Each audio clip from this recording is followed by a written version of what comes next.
Welcome to the Brothers Random Show. My name is Travis. And I'm Michael. And we are two ordinary brothers discussing extraordinary ideas and some random shit. So the topics on our show range from theology, masculinity, movies, philosophy, books, pop culture, and many other subjects.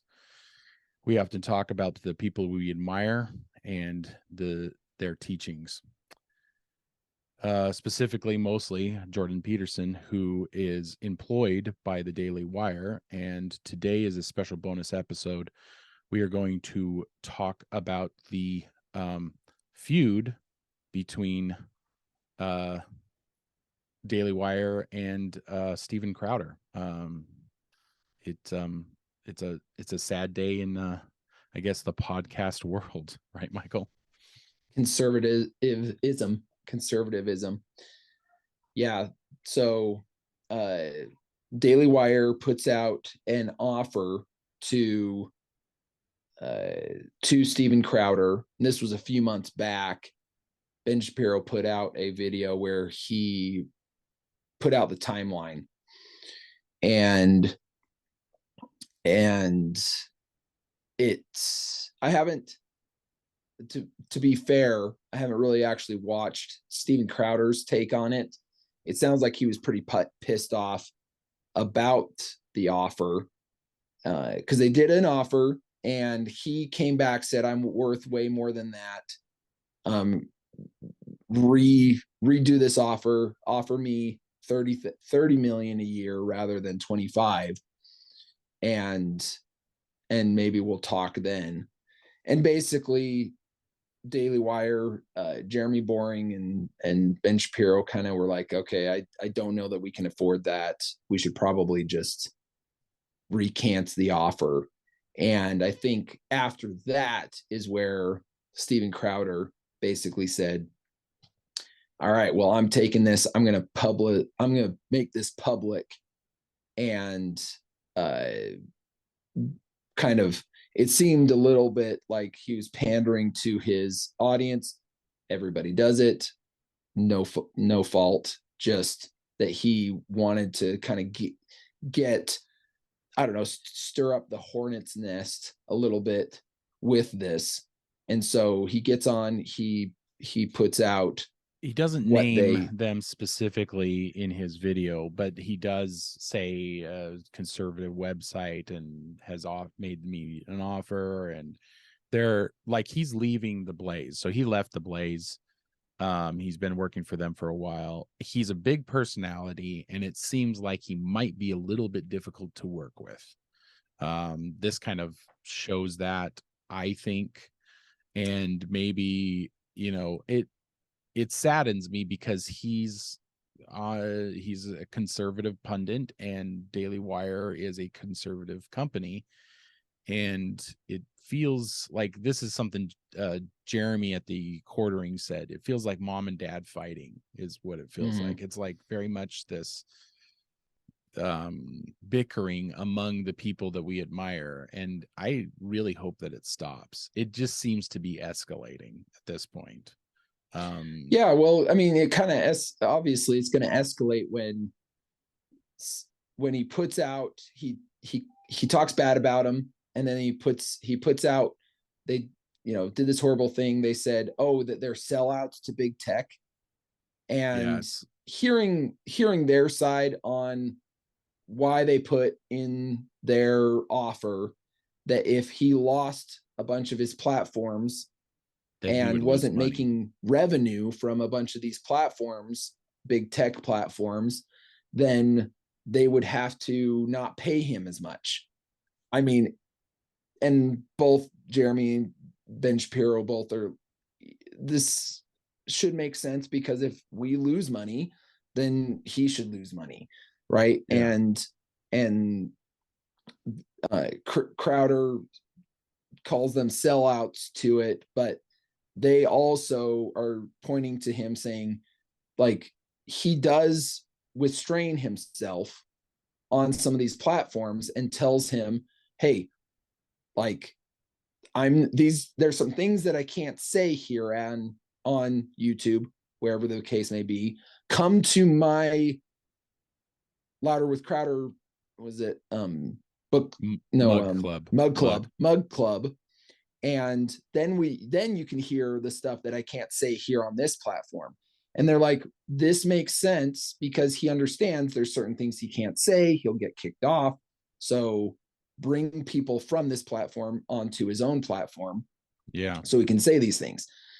This is good. I mean, it's not selling out. It's just kind of understanding that there are certain things that you have to be wary of and careful of on saying on these platforms. So they basically said, if he were to get kicked off on some of these platforms and there wasn't revenue coming in from these platforms, we would lose money. He would have to lose money as well. That was kind of built into their offer.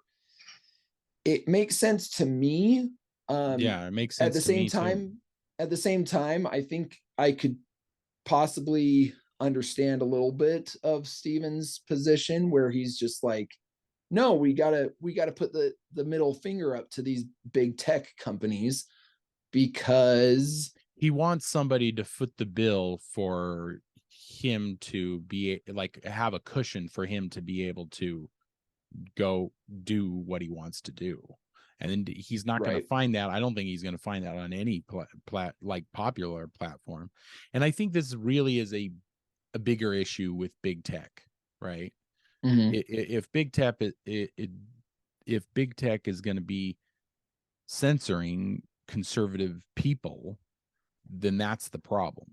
Like, that really is the problem. Like, if he wasn't concerned about being censored, then I don't think he would have had any problem joining them, the Daily Wire.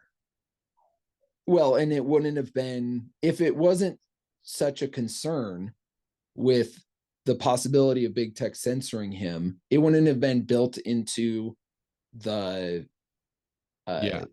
contract. Not the contract, but just the offer.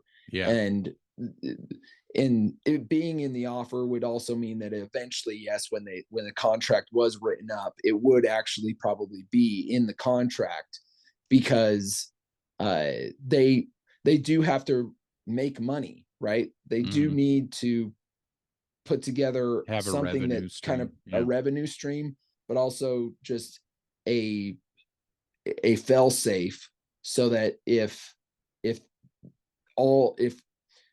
if everything falls apart, that, you know, if shit hits the fan, they're going to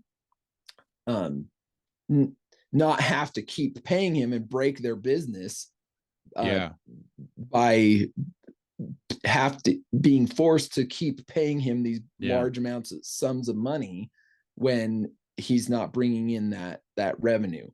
So, and it's really unfortunate that it has become so publicized, because this is the kind of stuff that we would normally never hear about, right? We would normally never, hopefully, you know, and it saddens me, because I like Steven Crowder, I like Daily Wire, I listen to them.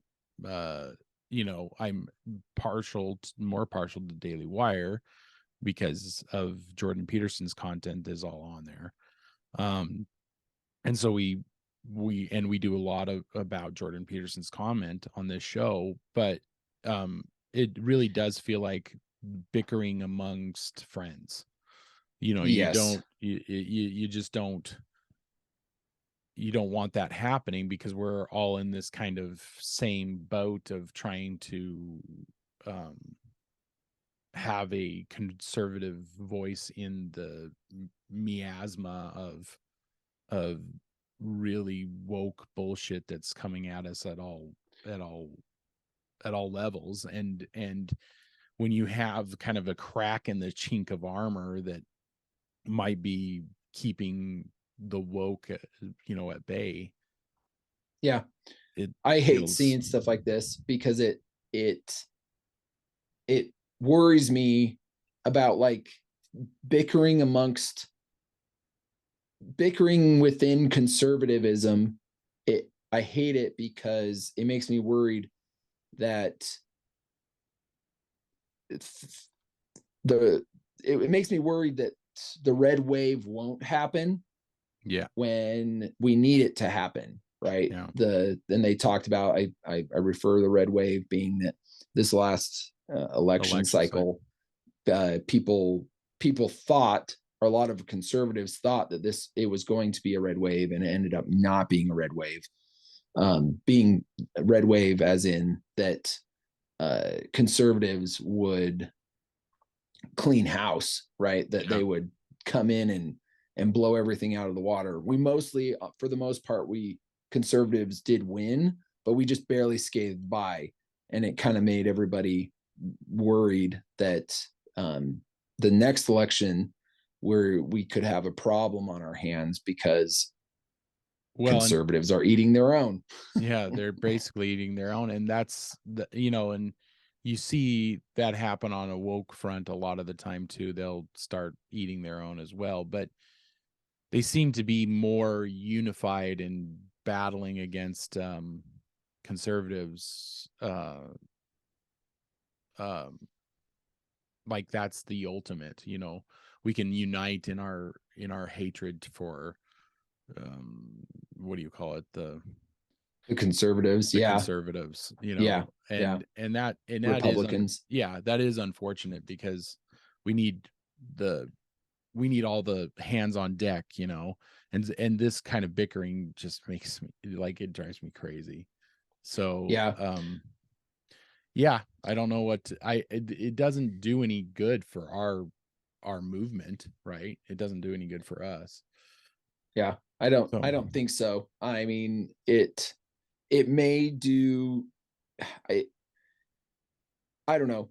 Steven's probably got his reasons, and he probably feels like he's doing the right thing by calling out it. It's kind of funny. Like, sometimes you'll see a divorce happen in the family or something like that, and it's almost like you can see both sides, and you're just like, I see why I see where you're coming from. And then you hear the other side and you're like, I see where you're coming from. And you kind of just don't, you almost don't want to get in the middle of it. And that's kind of how it is. Well, you don't want to take a side, right? You don't want to, you're like, well, I like you both. I love you both. I don't want to take a side in this. And that's what it feels like. I think it's unfortunate that Steven Crowder actually, shot the first shot when he came at them publicly. Saying that they basically that they were sellouts, and that they because they had this in their offer of a contract. It wasn't a contract yet. Ben Shapiro used it, some good names for it, which he kind of explained those, but we don't need this. I don't think we need this. I don't think we need it either. Everybody's talking about it. All everything online are talking about it, but it's my thought when I heard about it was just that, why can't mom and dad just get along? Just seriously, guys. We're fighting the same fight, but I don't know. You and I tend to delve more into the entertainment aspects of it and religious aspects of conservatism. I guess watching this is kind of entertainment. It's like watching a train wreck. Yes, it is. What's also dumb though is that as the left gets hold of this kind of stuff, they'll jump on it. They'll prance on this. They'll be like, because it really is. They're both huge platforms that are now fighting, and the guaranteed the left is just going to love this. They're just going to get all over it. They're just going to be like, oh, turns out that basically that there's it's like a show of weakness that the right has this. I think you said chink in their armor. And we can go out. We can go at this, and we can poke the hornet's nest, so to say, with this sore that is in the conservative landscape. So don't like it, it's going to give our that's not enemies isn't the right. It'll give the other side some ammunition, cannon fodder. Yeah, it'll give us some ammunition against us. It's unfortunate. So, I don't know where the answer is. The answer really is that big tech shouldn't be censoring anybody. We should have a free for all, as long as it's not criminally calling for violence, etc., libel, that kind of thing. As long as it's not any of that, we shouldn't be taken off of platforms. So who knows? Maybe this will get taken off of the platform. So maybe they'll kill us before we even start. Kill us before we even start.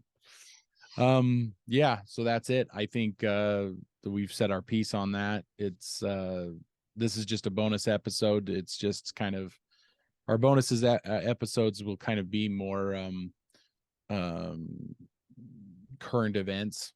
That's kind of the thought process behind it. The regular show will more or less be long form discussions about Bible and movies and that sort of thing, theology and philosophy. Yeah. But please subscribe to everything. Do you have any of our social media? Was it Twitter is Brothers V Random, and our email is brothersrandomv@gmail, and our YouTube that is just Brothers Random. The Brothers Random. So subscribe, like, share, do all that, all the begs. Those are our begs. So anyway, have a good day, brother. See ya.